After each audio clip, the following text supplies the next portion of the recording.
sucesiva y del mismo Leopoldo López llamando a constituyente. Ahora bien, puesto el escenario ahorita de la constituyente, puesto esto en escena, ¿cuál cree usted que terminaría siendo el papel de la oposición? ¿Seguiría en la calle generando estos conflictos? Mira, por lo que vimos ayer, lamentablemente sí, y se reafirma el diagnóstico que hemos hecho para tomar esta decisión.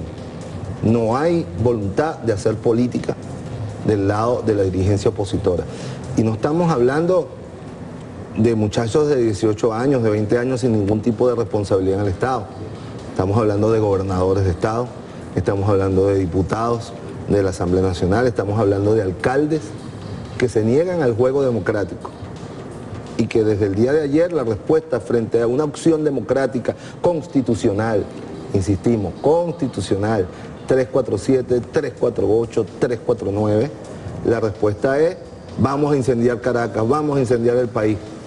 Del diputado Julio Borges, no es un muchacho fraso, es quien se dice, porque no lo es, presidente de la Asamblea Nacional, porque fue elegido por una asamblea en desacato y por lo tanto las decisiones de esta asamblea no tienen, pero él se dice el presidente de un poder de este país.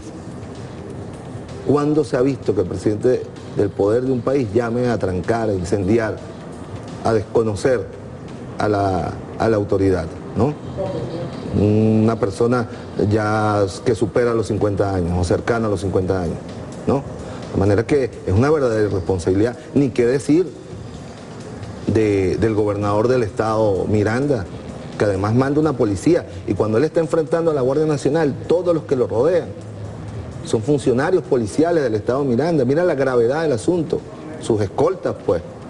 Y entonces él está colocando a funcionarios policiales de un Estado federal de la República a confrontar a la Policía Nacional y a la Guardia Nacional Bolivariana. Es una verdadera irresponsabilidad. Imaginémonos por un momento que el gobernador de Florida va a Washington con sus policías a enfrentar al FBI o a la Guardia Nacional de Estados Unidos para intentar llegar a la Casa Blanca. ¿Qué pasaría?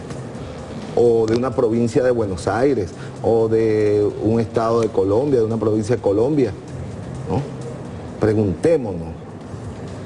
Y todo el que tenga un mínimo de juicio y que quiera la paz de Venezuela, si esto es lo que una dirigencia política tiene que hacer, ¿no? Aquí tenemos preparado en pantalla los tweets que varios dirigentes de oposición han hecho en el pasado. No es el presidente Nicolás Maduro el que muestra la primera opción de la constituyente. Tenemos allí a María Corina Machado: la constituyente es la vía para que el pueblo logre el cambio de régimen, nuevas instituciones y la reconciliación del país. Pasamos, Freddy Guevara: claro que hay que ganar la Asamblea Nacional, pero igual hay que hacer una constituyente para poder cambiar a todos los poderes públicos, ya no hay otra.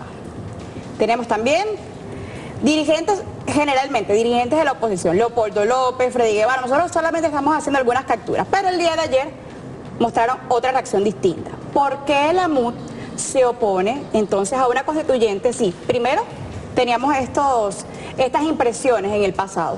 Y segundo, el presidente Nicolás Maduro al día de ayer decía que él mismo entregaba el poder que el pueblo le había conferido. Sí, mira, bueno, es lo que hablamos, pues, la irracionalidad de la dirección política de la contrarrevolución venezolana.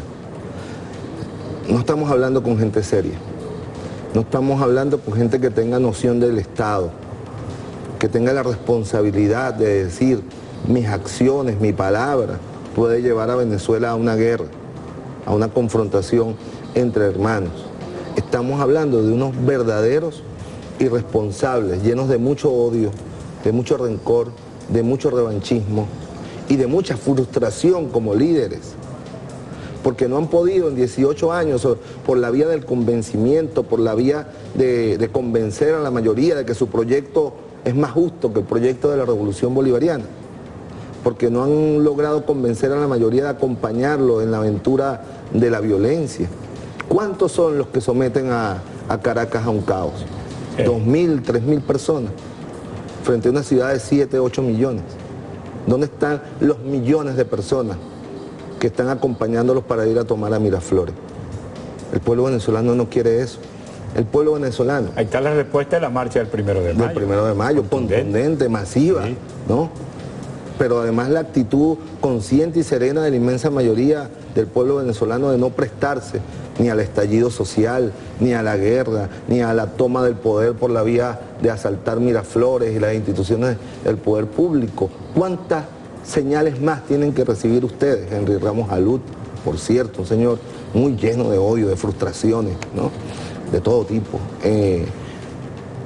para que entiendan que ese no es el camino, como lo entendimos nosotros, Fraso, como lo entendimos nosotros hace 20 años, como nos lo hizo entender nuestro comandante Hugo Chávez.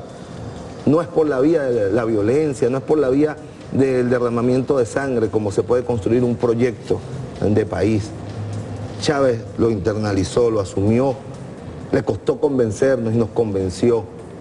Y demostró que sí es posible la política, y que sí es posible hacer una política para la gente, para la mayoría, para lo bueno, para lo grande, para lo hermoso. Entonces, definitivamente, yo no tengo ninguna esperanza en que esa dirigencia surgirá de los sectores que tienen una visión contraria al socialismo bolivariano. Algún día una dirigencia seria, responsable, que se vaya a hacer trabajo político, a convencer de que su proyecto es mejor que el del socialismo bolivariano. Pero esta gente lo que tiene es mucho odio, mucha frustración, mucho odio de clase, que es distinto a lucha de clase. Ellos expresan el profundo odio de clase que siempre nos tuvieron a la inmensa mayoría de los venezolanos y venezolanas. Elías, al regreso de este corte quisiéramos que habláramos. ¿Qué pasa ahora con el plan de la patria? ¿Se incluirá en esa nueva constitución?